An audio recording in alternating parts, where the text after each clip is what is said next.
We love you so much. Thank you. I would love to have a conversation on the leading edge about synchronicities. They feel terrific. It's a wonderful milestone. It's fun. It feels like our inner beings are having fun. It feels a closeness and a connection. We have meditation. We have staying in a positive thought. We have all these tools. Is there any leading edge conversation we could have to stay in this space or bring more frequent synchronicities, conspiracies? Well, what do you think is the difference in the question you're asking and what we've been talking about all day here? Not much. Then get out. The thing that we want to clarify with you is it would be better for you to not have this attitude that I want to stay there, but instead to have the attitude that I'm fluid and I'll know when I'm there and I'll know when I'm not, and I know what to do about it. Because you don't want to eliminate step one moments from your experience, because that's the expansion quotient. You don't want to stop having information that causes you to focus. You just don't want to spend so much time in step one resistance. And so that's why we began explaining step one is when you're asking, and step two is the conspiracy of source and all of the cooperative components to answer it, and step three is you get in the receiving mode and allow it, and step four is you're really good at that. You're so good at it, which is what you're reaching for, mastery of that. And step five is having mastered it so well that I no longer need to always be there, because I'm flexible. I see the big picture. I know that step one matters. I know what to do with step one. I'm not judging myself. I'm not making a big deal about it. I'm enjoying life. I like all of it. I like the contrast, because the contrast is what launches the new rockets. Contrast is clarifying. It's not indicative of my bad behavior. It doesn't mean I'm failing. It means my guidance system is working. It means I'm working the program in a deliberate way. I trust the process. Just relax in all of this. In the early days, we called this the science of deliberate creation, and everybody acted like you're acting. Got to get this right. Suck it back. I said that. Let's suck it back before the universe gets hold of it. Didn't mean it. And so then we began putting more emphasis on the art of allowing. Now we're calling it receiving, being in the receiving mode. But you got to know that what you have created is ready for you to receive before you're willing to receive. And we think that sometimes you don't accept that it's already done. You really don't believe that when you ask it is given. Someone should write a compelling book. When you ask, it is given. When you ask, it is given. Let's say it how it really is. From your standpoint, it has been given. It's over there. You can relax and just enjoy the movie if it happens. Let's chew here for a minute. We're going to ask you, just give your answer in your mind, or you can speak it out if you want to. So we're going to ask you a couple of questions, and then we're going to give you a diagnosis of where you are vibrationally, depending upon what your answer was. All right? I would rather watch a movie, or I would rather make the movie, be the director of the movie. Which is it for you? You want to watch it, or you want to make it? It's a trick question, so be very careful. It is fun to create. It's fun to have your hands in the clay. It's fun. It can be fun to action, but I'm learning more and more.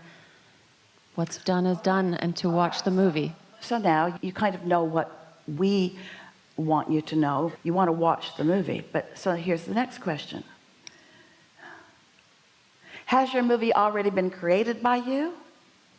Or do you need to create it right now? It's been created.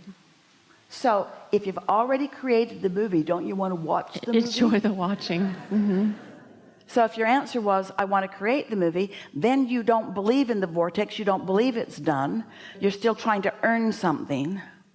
Did that move you a little bit? Did that get something done for you? Mm-hmm. So here's some more questions. I like watching the movie that I've already created. It's satisfying to watch the movie that I've already created. When would you maybe not be in the mood to watch the movie that you've already created? when you're trying to prove worthiness, when you don't feel that you're enough, when somebody's been after you, when you feel like you need to do something. So what is it that is causing the diminishment of your awareness of who you really are? Well, you're taking your cues from other people who are not experiencing the pleasure of non-resistant thought, who are practicing the discord of resistant thought, who are holding you as their objects of attention and demanding things from you in order to make them feel better, that you know you can't give enough things to somebody that's in that mode to ever make them feel better. Isn't that sort of the way it goes? Aren't you getting closer and closer to just giving it up? If someone expresses their dissatisfaction with you, don't you sort of want to say, I'm sorry that you don't feel good, and I hope you can work that out. I'm rooting for you. I'm rooting for you to get over being mad at me without me doing anything. Because you don't want to train them into needing you to do something different. That's that quagmire you were talking about. That's when you really get into that place of there's so many people that want so much from you, and you love them so much and you want to uplift them. And if they get the idea in their head that their happiness depends upon your behavior, they'll dog you to the ends of the earth. There's never enough. There's just never enough that they're going to need from you. And their dissatisfaction isn't that they're not getting it from you because you're giving them some of it. Their dissatisfaction is that they're not getting satisfaction from the only place that satisfaction comes, which is from their connection with their own inner being. Something else? I just appreciate hearing it. I hope everyone has some benefit in it, and thank you for everything, and appreciate the leading edge. So we just have another question for you. What's stuck in your vibrational craw that makes you want to have this conversation?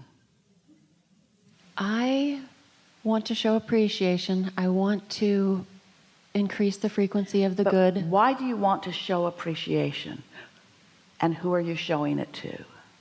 You, my inner being, the people here. See, we don't want you to show it to us.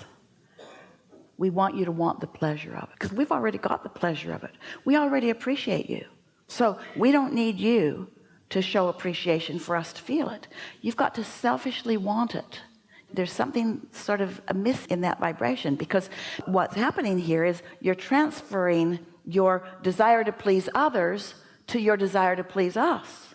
And the satisfaction that you're looking for only comes from lining up with what you've asked for and who you have become. Can you feel that distinction? Yes. It doesn't matter how much we adore you and how much we love you and how much acknowledgement we have of you. That's just a given, but you've got to take it.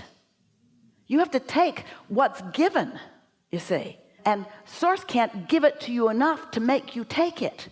You got to tune yourself to it. And the way you tune it, it's subtle here. We've been talking about it all day. You don't do it for the mark on the chart, and you don't do it because it'll be better in heaven later, and you don't do it because you're trying to fix something that's broken. You do it because nothing else feels right to you, because it's never going to feel good to you unless you're loving you like your inner being is loving you. It's for the pleasure of it, not for the responsibility of it, and not for the benefit of it later. It's for the pleasurable benefit of it right here and now. Yes? So what feels better to you in any moment in time? To be mad at someone or to love them? Love. To acknowledge their value or to see them as idiots? Great value. Value. To anticipate them living happily ever after, or to anticipate them struggling in their world? Which feels better to you? Anticipating positive. You've got to selfishly tune yourself to the way your inner being feels about them, because your inner being has non-resisted thoughts about all the things that you think about. So when you tune to your inner being, it's an awesome power that you can do so much value with, but we don't want you to do it for the value that you're going to do. That's a given. We want you to do it for the pleasure in the moment of finding that alignment. You are a lover, and if you're not loving, end of story for now. We really like this conversation. This is a good time for a segment of refreshment. Appreciate it.